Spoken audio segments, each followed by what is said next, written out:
একসাথে এত মানুষের জমায়েত বাংলাদেশ আগে কখনো দেখেছে কিনা তা বোধহয় হলফ করে বলা কঠিন। সংখ্যার হিসেবে কত লাখ কে জানে। ৬৪ একর আয়তনের সোহরাওয়ার্দী উদ্যান ছাপিয়ে জনসমুদ্র ছাড়িয়েছে। আশেপাশের সব সড়কে শাহবাগ, নীলক্ষেত, কাকরাইল, বাংলাটোর সহ বিভিন্ন রাস্তায় তখন মানুষের ছয়লাভ। তীব্র গরম উপেক্ষা করে ঢাকার বাইরে থেকেও সামিল হয়েছেন বহু মানুষ।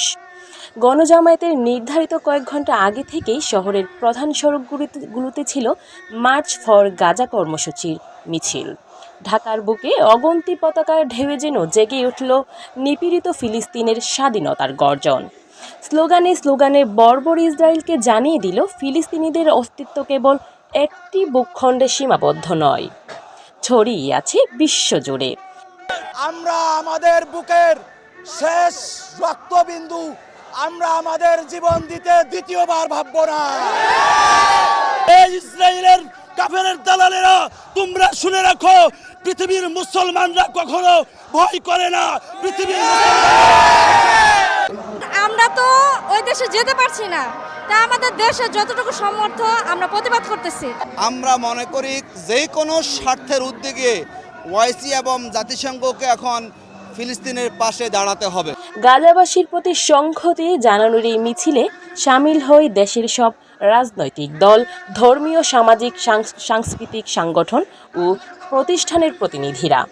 দূর দেশের নিপীড়িত মানুষের পাশে দাঁড়ানোর আহ্বান তারা ছড়িয়ে দিলেন লাখো জনতার মাঝে।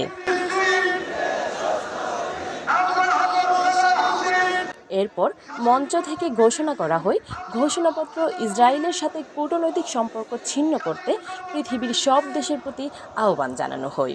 সেই সাথে ইসরায়েল ভ্রমণ ইস্যুতে বাংলাদেশের পাসপোর্ট আগের শর্ত ফিরিয়ে আনার দাবিও ছিল ঘোষণাপত্রে। পরাশক্তি কিংবা প্রভাবশালী রাষ্ট্র না হলেও ফিলিস্তিনিদের জন্য বাংলাদেশের এই কর্মসূচিকে ঐতিহাসিক মনে করেছেন সাধারণ মানুষ। আক্ষরিক অর্থে এটি হয়তো সরাসরি প্রভাব ফেলবে না, তবে তাদের প্রবল বিশ্বাস সেই দিন খুবই সন্নিকটে, যখন মানবীয় মূল্যবোধ সম্পন্ন শত কোটি মানুষের প্রতিরোধে পর্যদস্ত হবে ইসরায়েলি বর্বরতা। ফিলিস্তিনের পার্শ্ববর্তী ধনী আরব রাষ্ট্রগুলো যখন অনেকটা দর্শকের ভূমিকায়, তখন ৫,৫০০ কিলোমিটার দূরের মুসলিম দেশ হিসেবে বাংলাদেশি গণজামায়াতের মধ্য দিয়ে জানিয়ে দিল স্বাধীনতাকামী ফিলিস্তিন একা নয়। কেবল মুসলিমরাই তো নয়, নানা জাতি, ধর্ম, বর্ণ নির্বিশেষে বহু মানুষের অংশগ্রহণে এই বিশাল শান্তিপূর্ণ জমায়ে উধার হয়ে থাকল সকল অশান্তি আর যুদ্ধের বিরুদ্ধে। শাকিলা খুরশেদ, 24 নিউজ।